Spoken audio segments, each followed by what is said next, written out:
Salam jumpa lagi pemirsa KBS TV, TV-nya Komunitas Benih Sesali. Bersama saya di sini Donatus Nador, host acara Simpang Jalan. Kali ini kami akan berbicara tentang daun sirih, ya. Episode kedua, daun sirih. Daun sirih yang sudah dikalahkan oleh selembar kertas surat cinta. Kalau dulu zaman orang tua, ini sebagai media komunikasi baik antara intrakomunitas, media komunikasi antara manusia dan roh nenek moyang, dan juga ini punya peran sebagai tanda awal menyatunya dua sejoli, laki-laki dan perempuan. Tapi ini dikalahkan oleh selembar kertas surat cinta, ya. Berbagai jenis surat cinta, berbagai bentuk, bahkan ada yang harum, telah mengalahkan lembaran-lembaran daun sirih. Tapi tak lama kemudian, ini juga dikalahkan oleh sebuah teknologi baru, yaitu Facebook dan WA. Apa yang hilang dari setiap generasi itu yang akan kita bahas di sini, dan sudah ada bersama saya. Ada Bang Zul yang hidup pada 3 zaman, ya, 3 periode daun sirih, periode lembar kertas surat cinta, dan periode Facebook. Dalam percintaan pasti dia sudah kuasa semua. Bang Zul, ada juga Om Marcel Pope, Om Pop, ya, yang juga akan menemani saya malam ini membahas tuntas apa yang hilang ketika ketiga benda ini saling mengalahkan. Yang sisa terakhir adalah WA untuk mencapai pendekatan antara laki-laki dan perempuan. Yang terakhir orang menggunakan WA dan Facebook. Tentu ada untung ruginya. Malam ini atau pada kesempatan ini di Simpang Jalan ini kita akan berbicara tentang itu. Pertanyaan saya yang pertama sekali, Bang Zul ini 3 periode, ya, masuk 3 generasi, ya, daun sirih, kemudian lembaran surat cinta sudah alami semua, dan juga sekarang masuk zaman teknologi baru, WA, Facebook. Kira-kira apa yang hilang, ya, ketika ini dikalahkan oleh lembaran kertas ini, dan kemudian ini dikalahkan oleh ini? Gimana, Bang? Ya, memang karena zaman berganti, segala hal juga ikut bergeser. Ya. Ya, kalau dulu atau pada pertemuan kita yang kali lalu, Ya, pertemuan kali lalu kita bahas tentang, kita bicara tentang kalah. Kalah ini adalah jembatan media komunikasi.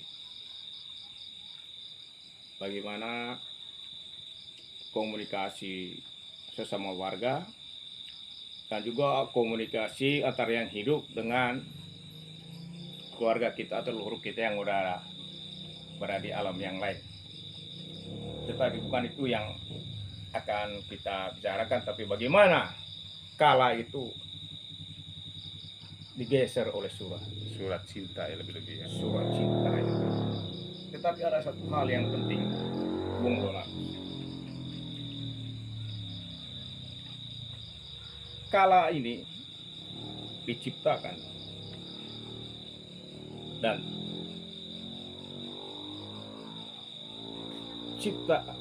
ciptaannya itu menggunakan kala ini juga untuk memuliakan penciptanya. Betul. Jadi kala atau sirih pada kehidupan tradisi dan adat kita di Manggarai khususnya dan di Flores pada umumnya, bahwa ini adalah bentuk bagaimana orang-orang kita dulu memuliakan sang penciptanya, bahwa semua memang kembali ke sang pencipta. Tapi sekarang mengapa zaman berganti, segala bentuk komunikasi juga berganti. Ya itu tadi, kan memang zaman udah berubah. Surat menjadi mengganti kala, ya ini itu. Artinya pendekatan di sini sudah berbeda.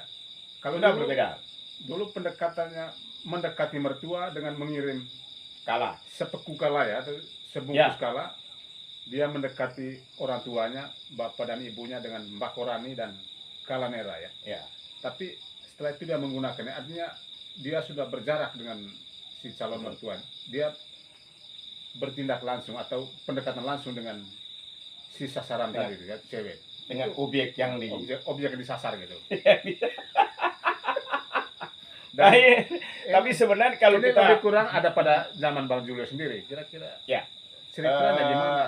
tapi kalau kita melihat perbedaan zaman itu, tapi sebenarnya pada zaman kala sebagai media komunikasi ini, kala ini lebih terbuka. Karena kala ini juga jadi media promosi oleh calon mertua.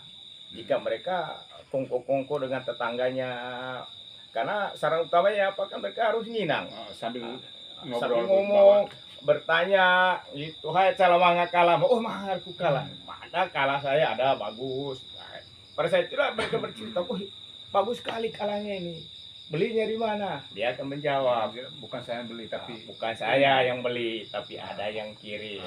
Nah, cerita inilah berkembang, yang tadinya berlima, ya kan? Sore harinya cuma berlima kita, besok pagi udah satu kampung udah tahu semua. udah tahu semua. Jadi pendekatan Siripina agak terbuka ya, Agak walaupun terbuka. melalui orang tuanya. Benar. Tapi begitu pendekatan melalui ini udah tertutup juga, hanya langsung ke objek. Begitu zaman berganti dan semua orang sudah mulai bisa membaca dan menulis. Nah, semua itu dituangkan dalam surat cinta. Menariknya Bang Jo, ketika ini bergeser ke sini, bukan bahasa simbolik lagi yang dipakai, Bukan. yang sangat mendalam maknanya, tetapi isi hati dari seorang laki-laki untuk pujanya semuanya ada di sini.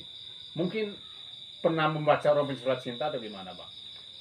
Tapi Atau pernah sebagai pelaku sebenarnya sih bukan isi hati sebenarnya yang tertuang di surat puji-pujian ini. gitu. Ini gombalismus.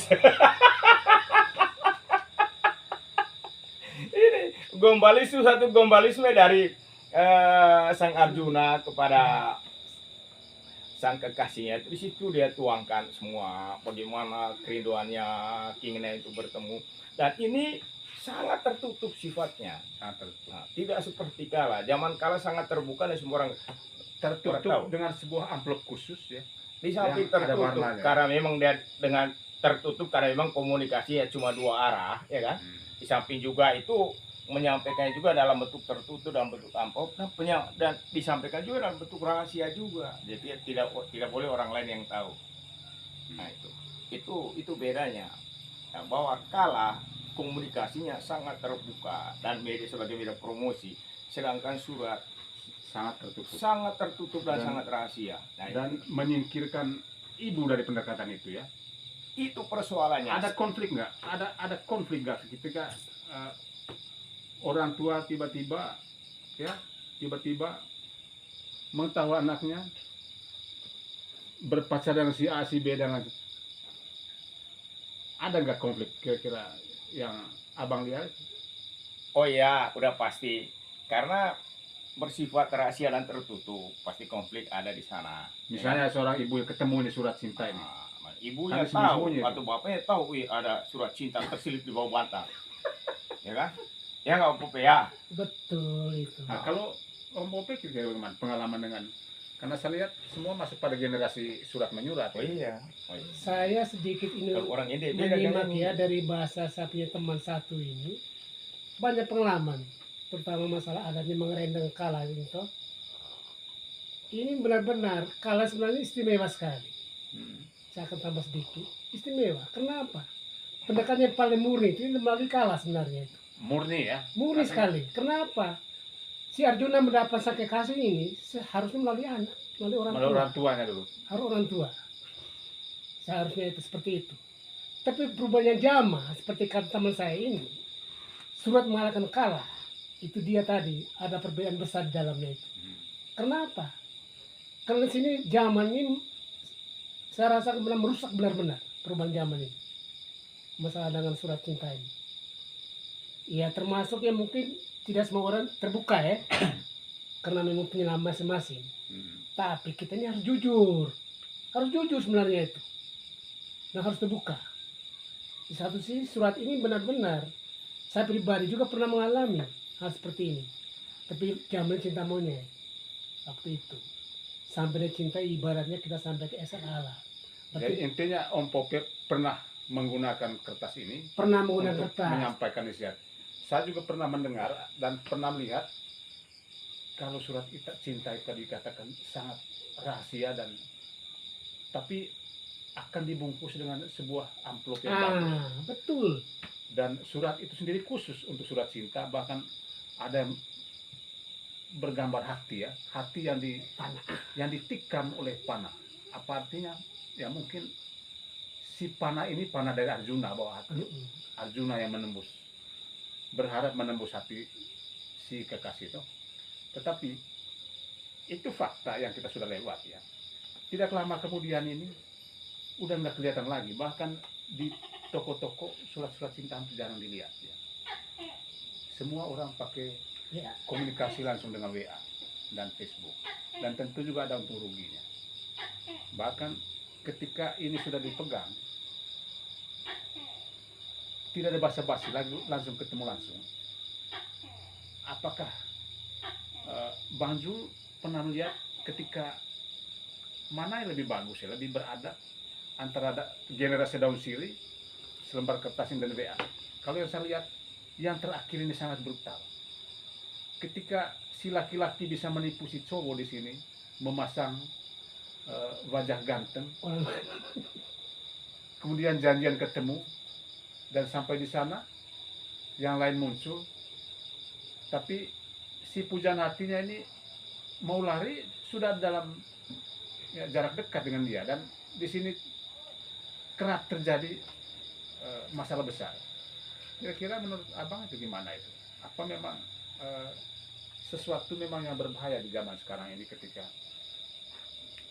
macam-macam seperti ini saling memakan, saling menghilangkan, kemudian terakhir apa yang terjadi ke depannya setelah periode ini? Kira-kira gimana? Kalau saya sih saya lebih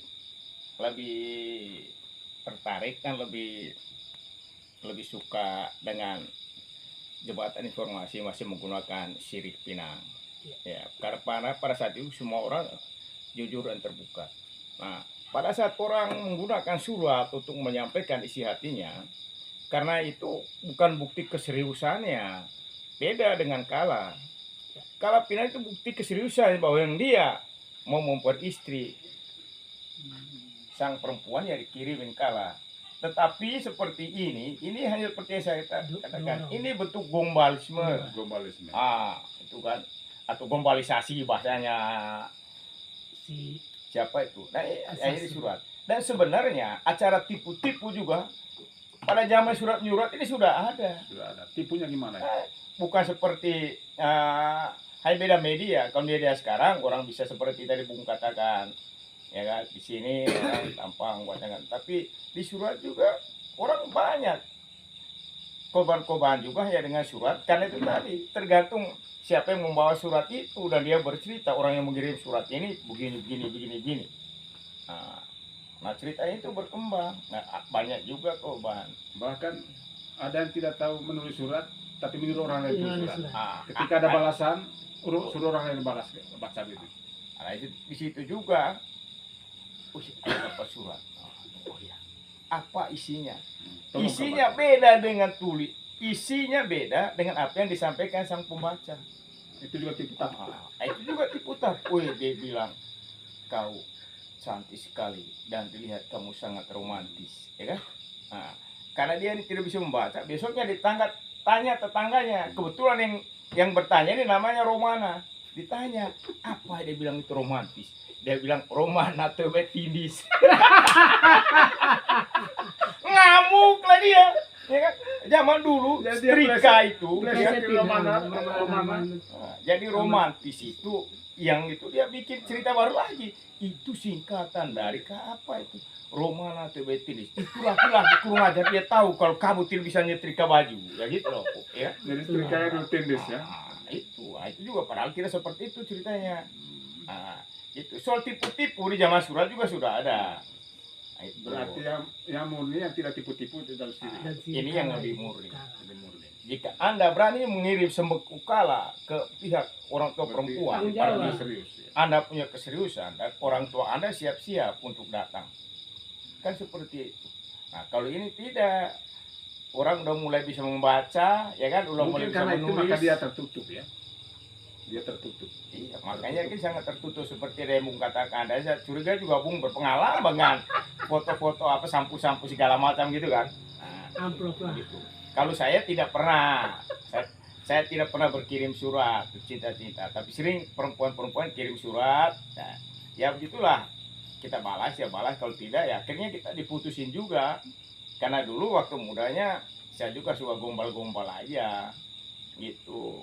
Akhirnya sering diputar dari gombal yang sebelah merasa oh bener nih, ternyata kita cuma iseng-iseng aja. Kalau dibandingkan zaman sekarang, WA dan Facebook, mana lebih brutal antara baik pemirsa KBS TV, waktu itu terus mengalir seperti kata Heraklitos, pantai. Jadi tidak ada yang tetap adalah perubahan itu sendiri. Ketika daun sirih sudah bergeser, surat masuk, kemudian surat cinta juga tidak bertahan, dan dia dimakan oleh teknologi lebih canggih lagi, yaitu WA dan Facebook. Kita tidak tahu apalagi akan terjadi di masa yang mendatang. Bahwa tugas kami di Simpang Jalan hanya mendokumentasikan apa yang pernah terjadi di muka bumi ini. Nantikan bersama kami pada topik berikutnya di Simpang Jalan.